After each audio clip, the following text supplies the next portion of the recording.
ठंड है, मतलब लग तो नहीं रही उतनी। ठीक है, जैकेट बंद करें।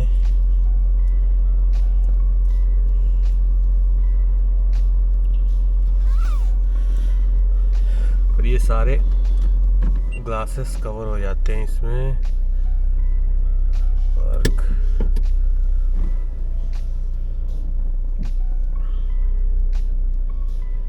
दिखता तो है ही नहीं पीछे।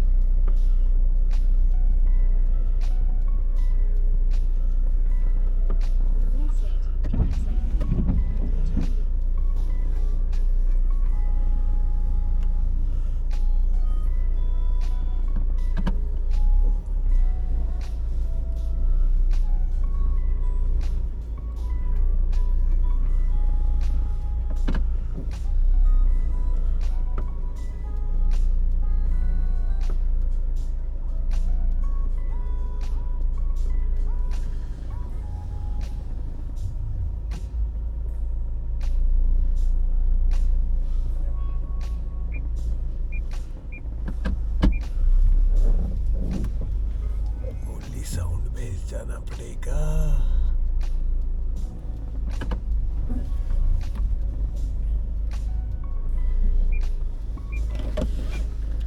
चला जाए।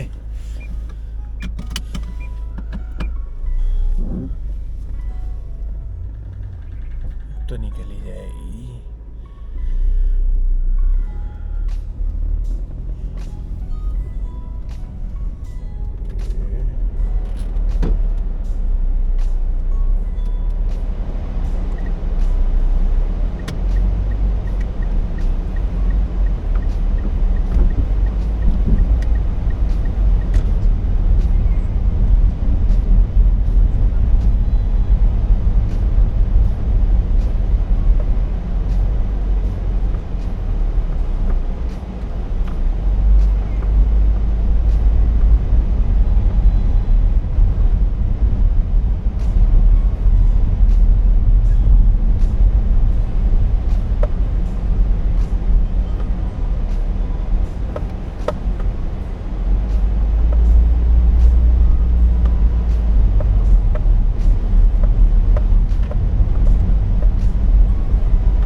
जाके कुछ दिखना शुरू हुआ है। इतनी दूर आने के बावजूद।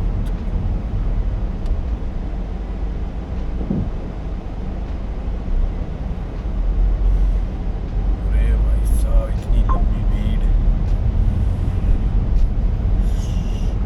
तो हुआ, चलो।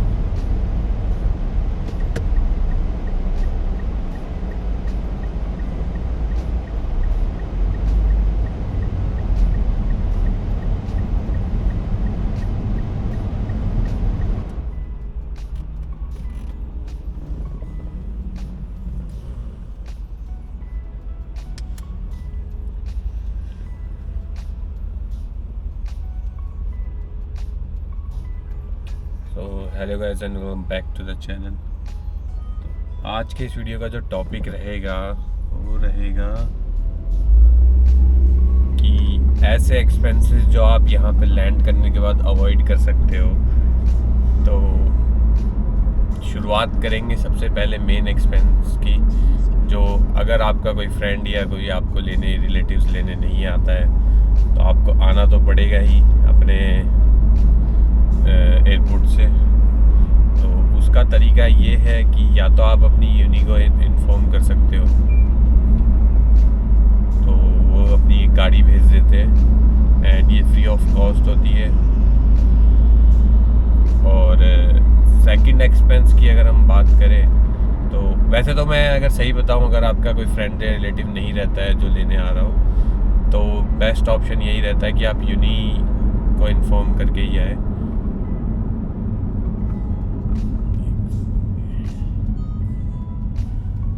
और सेकंड जो हमारा एक्सपेंस होता है ना मेन, अब आप आ तो गए हो लेकिन रहना कहाँ है, मेन चीज़ तो वो होती है। तो रहने का जो इंतज़ाम है वो करने के लिए आपको कुछ मेजर एक्सपेंसेस जो होते हैं वो रेंट के ही होते हैं, जिसमें आपको बॉन्ड या फिर एडवांस रेंट देना पड़ता है। लाइक कहीं कहीं पे ऐसा होता है कि आपको सिर्फ बॉन्ड देना होता है और आपका 1 वीक का एडवांस और आपका रेंट स्टार्ट हो जाता है। एंड कहीं कहीं पे 2 वीक का भी एडवांस मांग लेते हैं। एंड डिपेंड करता है कि आपको जो मिला है वो कैसा है बंदा जो आप जिसके पास आप रह रहे हो। कई लोग छोड़ भी देते हैं, बिना बॉन्ड के भी घर दे देते हैं इनिशियली, कि जब कमाना शुरू करेगा तब बंदा उसके बाद पे कर देगा। बट 90% ऑफ द केसेस में आपको बॉन्ड वाले ही मिलेंगे।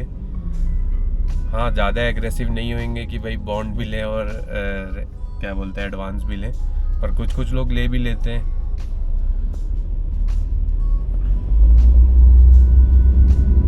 बट मोस्ट केसेस में जो नॉर्मली रहता है वो ये है कि आपसे 2 वीक का बॉन्ड लिया जाएगा। सपोज़ आपका रेंट अगर $250 है और तो आपसे कम से कम $500-600 बॉन्ड लिए जाएंगे और उसके बाद एडवांस 1 वीक का यानी कि $750 आपसे टोटल लिए जाएंगे और एक आपका करंट वीक का एडवांस रेंट। कुल मिला के $1000 आपको आते ही पे करने पड़ जाएंगे अगर आपका रेंट 250 है पर रूम। एंड रेंट यहाँ पर फ्लक्चुएट करता है एरिया वाइज। खैर वो तो सारी दुनिया में यही सीन होता है कि एरिया वाइज ही रेंट चलता है। तो यहाँ पे जो सबसे ज़्यादा एक्सपेंसिव एरियाज़ हैं वो अगर आप देखो तो ग्रिफिथ के पास वाले एरिया हो गए, साउथपोर्ट हो गया, एशमोर हो गया, ये एरिया ज़्यादा चलते हैं। और मैंने थोड़ी बहुत बात करी, नेरैंग वगैरह जो है वहाँ पे रेट कम है। बट उसका रीज़न ये है कि मैंने जो ऑजीज से बात करी है उनके अकॉर्डिंग वहाँ पे थोड़ा मतलब असभ्य लोग ज़्यादा रहते हैं, इसलिए वहाँ पे रेंट थोड़ा कम मिल जाता है। और ज़्यादा नहीं, मैंने ये कल ही चीज़ पूछी थी कि वहाँ पे क्यों प्रेफर नहीं करते तुम लोग, तो उन लोगों ने मेरे को यही चीज़ बताई थी। एंड बाकी बात करते हैं तीसरे बड़े एक्सपेंस की, तो सिम कार्ड आते ही चाहिएगा।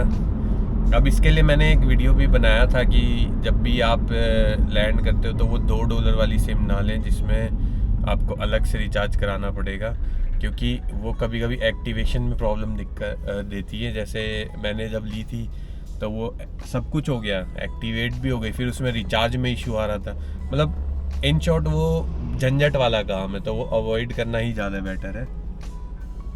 और उसके मुकाबले या तो प्रीपेड सिम ले लो जो $30-40 जो भी प्लान वाली आती है डायरेक्टली। और अगर आपका आईफोन लेने का प्लान नहीं है EMI पे तो प्रीपेड सिम ही लो और वही चलाओ, वो थोड़ा सस्ता पड़ता है इसके मुकाबले पोस्टपेड के। और मेन चीज़ ये है कि प्रीपेड सिम में आपको जो है ना वो भी मिलता है कि आप इंटरनेशनल डायरेक्ट कॉल कर सकते हैं। पोस्टपेड में अगर वो सेम चीज़ लेनी है आपको तो उसके लिए पे ज़्यादा करना पड़ेगा और वहाँ पे कम पे करके भी आपको इंटरनेशनल कॉल के बेनिफिट मिल जाएगा। तो ये डिफरेंसेस हैं जो आने के बाद हमें ध्यान देने चाहिए। एंड मोस्टली मैंने जितने भी लोगों को देखा है वो पहले सिम लेते हैं, फिर अच्छा नहीं लगता वो स्विच करते दूसरी कंपनी पे। तो यही है कि आप अगर पहले ही देख के ले लेंगे तो काफ़ी बच जाएगा आपका टाइम भी और आपको नंबर इतने स्विच नहीं करने पड़ेंगे। एंड नंबर 4 जो एक्सपेंस है वो इनिशियली तो सबका होना चाहिए, क्योंकि सबके पास आते ही गाड़ी तो नहीं होएगी या बाइक वगैरह जो भी व्हीकल होगा वो आते ही तो परचेज़ नहीं कर सकते। हालांकि कर सकते हैं बट आपका कोई नोन होना चाहिए पहले से क्योंकि जैसे मैंने आते ही तीसरे दिन मैंने बाइक ले ली थी, बट ऑलरेडी मेरा फ्रेंड था तो मेरे पास बाकी एक्सपेंसेस का वो लोड नहीं था, ना रेंट का था ना उसका था बॉन्ड वगैरह का, तो मेरे को सीधा सीधा उसका बेनिफिट था। अब ये चीज़ सबके लिए नहीं है, पर अगर आप ले सकते हो तो आप ले लो डायरेक्टली। और मैं प्रेफर करूँगा कि जैसे मैं कर के आया ना, तो वो बाइक लो अगर बजट ज़्यादा नहीं है, क्योंकि जिस बजट में बाइक मिल जाती है, मैंने मतलब $4000 के नीचे उसमें अच्छी कार तो बिल्कुल भी नहीं मिलने वाली। कार आपको बहुत आसानी से मिल जाएगी $4000 के अंदर, बट वो अच्छी बिल्कुल भी नहीं होगी। या तो आप ये कर सकते हो कि रिस्क लो, 2-3 लाख से ऊपर चली हुई कार लो और उसको फिर चलाओ, चली तो चली, नहीं चली तो फिर 2-3 हज़ार गए। इससे बेटर ये है कि कोई भी बाइक लो।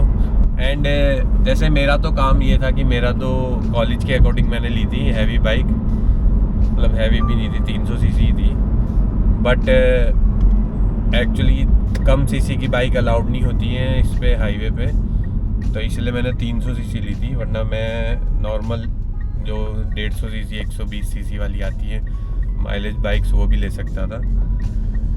एंड उसमें बेनिफिट्स ये रहता है कि आपको माइलेज सही मिल जाएगा, मेंटेनेंस कम आएगा। अब मेरी बाइक थी कावासाकी निंजा 300, उसमें मेंटेनेंस ही अच्छा खासा आ जाता था, सेम ऑलमोस्ट कार जितना, क्योंकि मुझे याद है मैंने सर्विस करवाई तब मैंने उसमें $300 समथिंग पे किए थे, और उससे पहले एक बार जब उसकी चेन टूट गई थी चलते वक्त, तो मैंने उसमें पे किए थे $250, और जबकि चेन मेरी खुद की थी, जो प्रीवियस ओनर था उसने मेरे को दी थी। तो ये डिफरेंसेस रहते ही हैं। एंड बाकी बात करें तो हाँ, मैं ये बता रहा था कि ट्रैवल कार्ड लेना यहाँ पर ज़रूरी है, अगर क्योंकि यहाँ पर अगर खुद का व्हीकल नहीं है तो ट्रैवल करने के लिए कुछ तो चाहिए, और हर बार डायरेक्ट पे कर सकते हैं। टिकट लोगे तो महंगा ही पड़ेगा मतलब। एंड ट्रैवल कार्ड कहाँ से लेना है, उसके लिए आप कोई भी स्टेशन पे जाके ले सकते हो। ये ऑनलाइन मशीन लगी हुई है, वहीं पे आप ऑनलाइन पे करो और ले लो, बट ऑनलाइन पे करने के लिए आपके पास अकाउंट होना चाहिए, जो कि नहीं होगा। तो दूसरा ऑप्शन यही है कि आप वहाँ पे कैश भी पे कर सकते हो, डजंट मैटर कि आपको ऑनलाइन ही पे करना है। पर $10-20 का उसमें कुछ टॉपअप कराना होता है, और $20 या $10 का ही कार्ड आता है, तो $40-50 आप पकड़ के चलो कि इतने लग जाएंगे वो कार्ड लेने में। तो अगर ओवरऑल एक्सपेंसेस का हम टोटल करें तो $1000 आपका रेंट पे, मतलब घर पे चला जाएगा पूरा, जिसमें रेंट बॉन्ड वगैरह इंक्लूड हो जाएगा। एंड रफली सेम आ जाएगी $30-40 तक की, और $30-40 का ही आ जाएगा, यानी 1100-1200 तो आपके आते ही खर्च हो जाने। पर अब जैसे ही लैंड करोगे तो भूखे तो नहीं मरोगे तो ग्रोसरी का एक्सपेंस भी कैलकुलेट करके चल सकते हो, 100 to 150 मैक्स। 100 में वैसे बहुत कुछ आ जाता है, हालांकि महंगाई बढ़ गई है अब। जैसे मैं ना आपको एक चॉकलेट दिखाऊंगा, जब मैं आया था तब वो 90 सेंट्स की आती थी, मतलब जो उसका यहाँ पे ऐसा होता है कि कोई MRP सिस्टम नहीं है, तो ये लोग अपने प्राइस के अकॉर्डिंग RRP यहाँ पे चलता है, उसका फुल फॉर्म तो मेरे को याद भी नहीं है। तो उसमें जो प्राइसेस होते हैं ना, तो कभी आपको सस्ता मिल जाएगा सेम चीज़, और सब कुछ सेम है, कुछ भी नहीं, सील्ड एकदम। और कभी हो सकता है वो जैसे $2 की होगी वो चॉकलेट, और अगर आप किसी और डे जाओगे तो हो सकता है वो आपको 90 सेंट्स में मिले, बट अब 90 सेंट्स में नहीं मिलेगी, क्योंकि 90 सेंट उस टाइम पे चीपेस्ट था जब मैं आया था मई में लास्ट ईयर, और मई से जुलाई तक आई गेस मैंने उसको देखा है 90 सेंट तक। जुलाई के बाद इनका फाइनेंशियल ईयर चेंज होता है, तो आई गेस उसके बाद उसके प्राइसेस इंक्रीज़ हो गए हैं। एंड अभी मैंने उसको जो चीपेस्ट प्राइस उसका देखा है, वो देखा है मैंने $1.25, उससे चीपेस्ट कभी नहीं गई वो।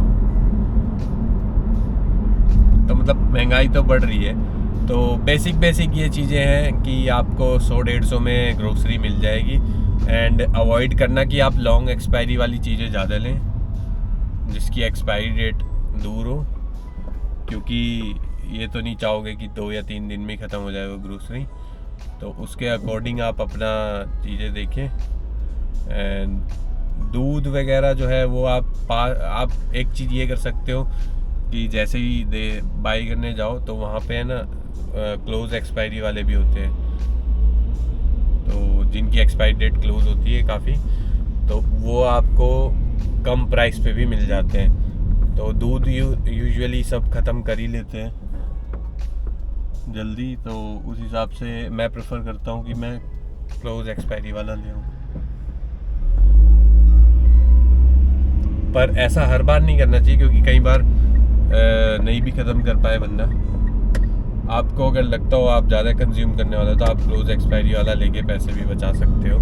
एंड ऐसे थोड़े बहुत सेविंग हैक्स तो कर ही सकते हैं। देखें, मेन चीज़ तो वो है।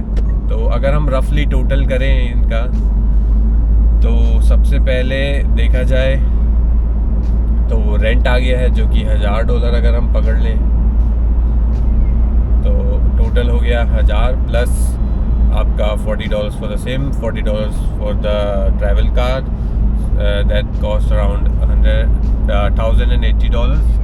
और ग्रोसरी अगर पकड़ लें रफली 1 to 150, मैंने कहा था तो 120 पकड़ लेते हैं फॉर इंस्टेंस, जिसमें 1100 प्लस 100 यानी कि $1200 आप अपना कम से कम एक्सपेंस पकड़ के चले, जो आते ही लग ही जाएगा। तो ये था कुछ आज का वीडियो। तो अगर ये वीडियो अच्छा लगा तो लाइक कर देना और चैनल को सब्सक्राइब कर देना। और अगर आप कुछ भी पूछना चाहते हैं तो कमेंट करके ज़रूर बताना मेरे को, मैं हो सके तो वहीं कमेंट में जवाब दूंगा, नहीं तो डेडिकेटेड एक वीडियो बना दूंगा इफ़ इट इज़ पॉसिबल। तो बस आज के वीडियो में इतना ही। मैं मिलूँगा आपको किसी और वीडियो में, तब तक के लिए गुड बाय।